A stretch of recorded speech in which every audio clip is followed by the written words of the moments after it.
All right, ready to dive deep into leadership, but not from some, usual business guru. We're going way back in time today, folks, all the way to ancient China with Sun Tzu. Ah, Sun Tzu. I bet some of our listeners are thinking Art of War, a military strategy book. So insightful people are still studying it today. Even CEOs, can you believe that? Exactly. But here's the twist. We're not cracking open some dusty scroll. Our source today is a YouTube video from the Leadership Cafe channel. Oh, interesting. It's called Chicky Gan Bang Gan Bang Gan Gan. The Leadership Cafe channel. Yeah, that's Thai. But don't worry, you don't need to understand the language to grasp Sun Tzu's brilliance. That's where you come in, right? To help us translate and unpack this stuff. Absolutely. I'm happy to break down these timeless leadership principles, and let's see just how relevant they are in today's world. So the video lays out four main points. First up, vision. And they use this awesome analogy, a clear vision. It's like wearing glasses that lets you see, sharply. Without it, you're stumbling around like your glasses are covered in dust. Right, right. Makes you want to clean your specs, huh? It's a great image. It really highlights how a strong vision gives you, well, focus and direction. It's your roadmap. It helps you navigate, tricky decisions and avoid getting sidetracked. Okay, but here's my question. The business world changes so fast these days. So doesn't that mean your vision needs to be constantly updated? Feels like you're swapping out your glasses every 5 minutes? You're exactly right. That's what Sun Tzu emphasizes. He would not be caught dead with an outdated vision. Think of it this way. Blockbuster, they had a vision, but they stuck to it, even when the world was going digital. Netflix, on the other hand, they adapted. And look where they are now. Ouch, yeah, good point. All right, moving on to principle number 2. Know yourself. That sounds simple, right? But the video, it digs deeper. It asks, what makes you valuable? Where do you need to improve? I felt like I was getting a performance review from a warlord. Yeah, and here's what really struck me. Sun Tzu believed acknowledging your weaknesses was honorable, a sign of strength, not something to hide. Almost the opposite of how we tend to operate now, don't you think? Totally. We're always trying to, highlight our wins, downplay our flaws, like on social media, right? Everyone's showing their best angles, not the messy reality. Exactly. But by recognizing your weaknesses, you can actually turn them into opportunities. Imagine a leader who's great at strategy, but terrible at public speaking. Sun Tzu would say, get some training, delegate that task, or build a team that complements your skill set. So it's not about being perfect. It's about being self-aware and constantly working on yourself. That's a leadership lesson you don't hear every day. It's a powerful one, though. And it leads us nicely into the third principle. Know your enemy. Now, this sounds like it's straight out of a, battlefield manual. But the video argues it's much broader than that. Absolutely. Sun Tzu believed in understanding the entire playing field, not just your direct rivals, but also market trends, emerging technologies, even political shifts. It's about having this panoramic view of the landscape you're operating in. So it's less about spying on your competition and more about knowing what forces are at play that could impact your success. Precisely. So, for example, imagine you're a clothing retailer. Knowing your enemy means understanding fast fashion trends, sustainability concerns, even the impact of, social media influencers. Wow, that's a lot to keep track of. It makes me realize how important it is to stay informed and be able to connect the dots between seemingly unrelated events. You got it. That's exactly what separates a good leader from a great one, that ability to see the bigger picture and anticipate how all these factors might play out. Okay, my brain is already doing mental gymnastics here, but let's tackle the fourth principle. And this one is all about strategy. And here's where things get really interesting. Sun Tzu's ultimate goal, victory, without fighting. He considered that the highest form of leadership. Hold on. Victory without fighting, that sounds almost paradoxical. How can you win if you don't engage in battle? Well, think of it like this. It's about outsmarting your opponent, anticipating their moves, and positioning yourself to win before any actual clash occurs. Imagine a chess player who forces a checkmate without sacrificing a single piece. That's the level of mastery Sun Tzu was talking about. That's mind-blowing. But how does that translate to the real world? It's not like we could always avoid conflict altogether. Of course. Real life is, well, it's messy. But think about it this way. Say you're launching a new product. Instead of going head-to-head with an established competitor, you could find a niche market they're overlooking. That's a way to achieve victory without a costly resource-draining battle. So it's about being strategic, choosing your battles wisely. Sometimes the best move is to avoid confrontation altogether. Exactly. And that leads us to one of Sun Tzu's most famous concepts being like water. Oh yeah, that's the one everyone throws around in business books. Yeah. But I'm curious to hear your take on it. What does it actually mean to be like water in a leadership context? Well, it's about being adaptable, fluid, being able to navigate any terrain. Think of how water flows around obstacles, constantly adjusting its course to find the path of least resistance. It's not about brute force. It's about leveraging momentum and finding creative solutions. So instead of trying to break through walls, you find a way to flow around them. Precisely. And that's a powerful metaphor for how we can approach challenges in our own lives. Instead of getting stuck in rigid plans, we need to be flexible, open to new information, and willing to change direction when necessary. Okay, I'm starting to see how this ancient wisdom can be applied in so many different situations. It's not just about, military strategy. It's a philosophy for navigating challenges and achieving goals in any area of life. Exactly. And that's what makes Sun Tzu's teachings so enduring. They speak to something fundamental about human nature and the dynamics of success and failure. Wow. I'm already feeling inspired to rethink my approach to leadership. This is definitely not your average self-help seminar. And we've only just scratched the surface. There's so much more to unpack in Sun Tzu's brilliant strategies. Stay tuned, listeners. We'll be right back with more in part 2 of our deep dive into Sun Tzu's timeless wisdom. Okay, we're back, and I'm still reeling from that whole victory without fighting concept. It's so counterintuitive, especially in a world that often rewards, aggressive tactics. It's definitely a challenging idea, but, the more I think about it, the more it makes sense. Yeah. Sun Tzu wasn't advocating for passivity. He was just highlighting the strategic advantage of minimizing unnecessary conflict. So it's not about backing down from a fight. It's more about choosing your battles carefully and finding ways to win without depleting all your resources. Exactly. It's about being, smart and efficient with how you do things. The video actually uses a great example to illustrate this point. It's a story about a general who conquered a city without even laying siege to it. Wait, what? How is that even possible? Well, he did it by understanding the psychology of his opponent. You see, he realized that the city's defenses were weak and that morale was low. So instead of launching this huge, costly attack, he staged a bunch of impressive military maneuvers right outside the city walls. So like psychological warfare. Exactly. It's all about creating the illusion of an overwhelming force, and what happened. The city surrendered without a fight. Wow, that's brilliant. It's a perfect example of how outsmarting your opponent can be so much more effective than trying to overwhelm them with brute force. And it highlights another key principle from Sun Tzu.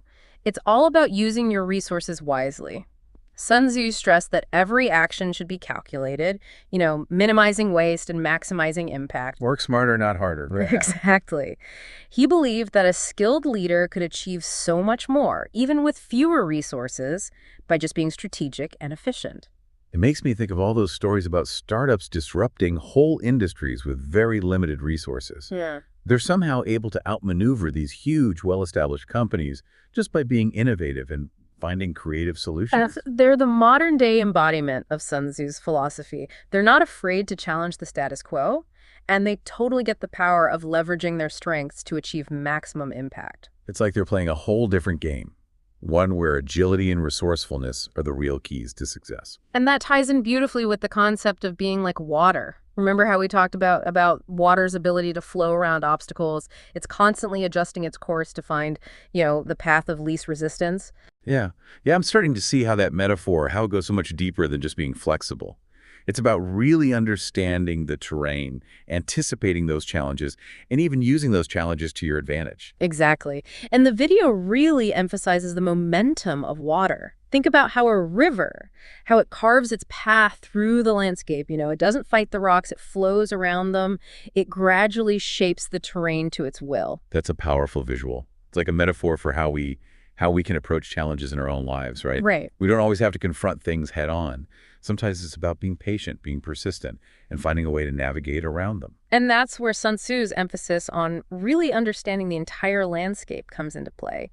You see, if you know the terrain, well, then you can anticipate those obstacles and plan your course accordingly. Like like having a map and a compass, even when you're venturing into uncharted territory. Yeah. But wouldn't you say there's a danger in overthinking things? Couldn't all this analysis, lead to paralysis? That's a great point. Sun Tzu wouldn't want you to get stuck in a perpetual planning mode. He also emphasized decisiveness. But it's all about making informed decisions, not just acting impulsively. So it's about balance, right? You need to gather all the information, analyze the situation, but then be bold enough to take action. Exactly. Sun Tzu was all about combining knowledge with action. He truly believed that real leadership was, well, it was a delicate dance between understanding the big picture and seizing the right moment to strike. Like a blend of strategic thinking and tactical brilliance. You have a plan, but you're also ready to adapt and improvise when needed. And that's really what sets apart those truly exceptional leaders. They're not just visionaries, they're skilled executors.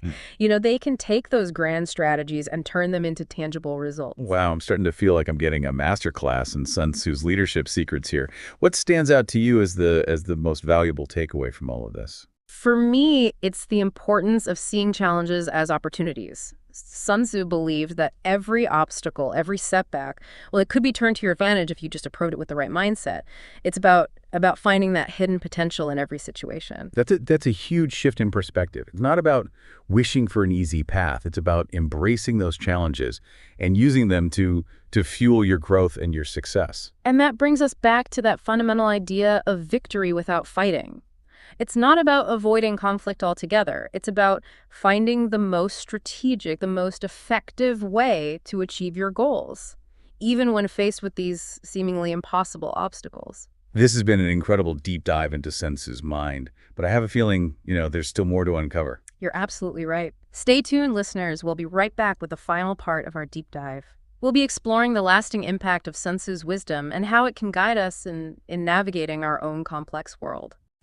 Okay, we're back for the final part of our deep dive into Sun Tzu's leadership strategies. And honestly, my head is still spinning from all these, brilliant but sometimes mind-bending ideas. It is a lot to take in, but that's the beauty of Sun Tzu. His work, it's so rich and multi-layered. It keeps you thinking long after you've finished reading it, or in this case, watching a video about it. So true. But what's really sticking with me is this whole idea of victory without fighting. It's almost like a Zen koan, like a paradox that forces you to rethink everything you thought you knew about winning. Exactly. It challenges all those deeply ingrained notions of leadership as this, dominance, aggression, always being the loudest voice in the room. Sun Tzu, he kind of flips the script and says, hey, what if the most skilled leader is the one who achieves their objectives with the least amount of friction, the least amount of wasted energy, It's almost like he's saying, work smarter, not harder, but on this much grander scale. It's about using strategy, timing, and even psychology to your advantage. And that's where that be like water metaphor comes full circle. Remember, water, it doesn't try to force its way through obstacles. It just finds the path of least resistance. It adapts, flowing around whatever's in its way. And yet, over time, water can reshape entire landscapes. It's a force to be reckoned with, but in this subtle, almost invisible way. Precisely. And that's the power of Sun Tzu's approach. It's not about brute force. It's not about domination. It's about being, strategic, adaptable, and ultimately shaping the circumstances to achieve your goals. It makes me think about some of the most successful leaders in history, people like Gandhi or Martin Luther King Jr. I mean, they achieved incredible social change, not through violence or aggression, but through, strategic nonviolence and really powerful messaging.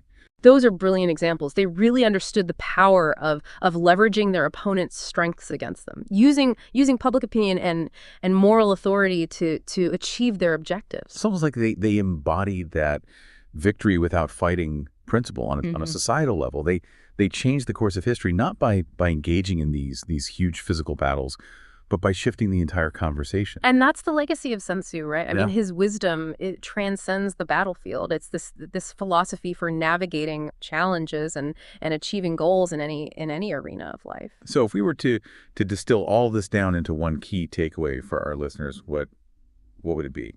I think it's the power of perspective. Sun Tzu, he teaches us to see the world differently, to view challenges as opportunities, and to find these creative strategic solutions where others see only, roadblocks.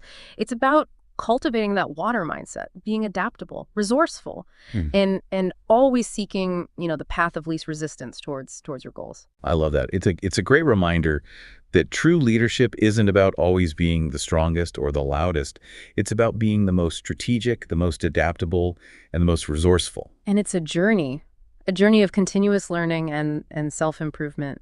Sun Tzu believed a true leader, they're never complacent, they're always striving to learn, to grow, and to evolve.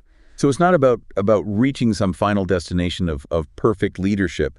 It's about constantly refining your approach, adapting to those new challenges, and seeking wisdom wherever you can find it, even from, ancient Chinese military texts. Exactly. And who knows, maybe the next time you're facing this seemingly impossible obstacle, you'll channel your inner Sun Tzu and find a way to achieve victory without even engaging in battle. That's a challenge I'm willing to accept. Uh, Thanks for joining us on this incredible deep dive into Sun Tzu's timeless wisdom. It's been a pleasure exploring these ideas with you. And remember, listeners, the journey of leadership, it's never ending. Stay curious, stay adaptable, and keep seeking those strategic advantages in every aspect of your life.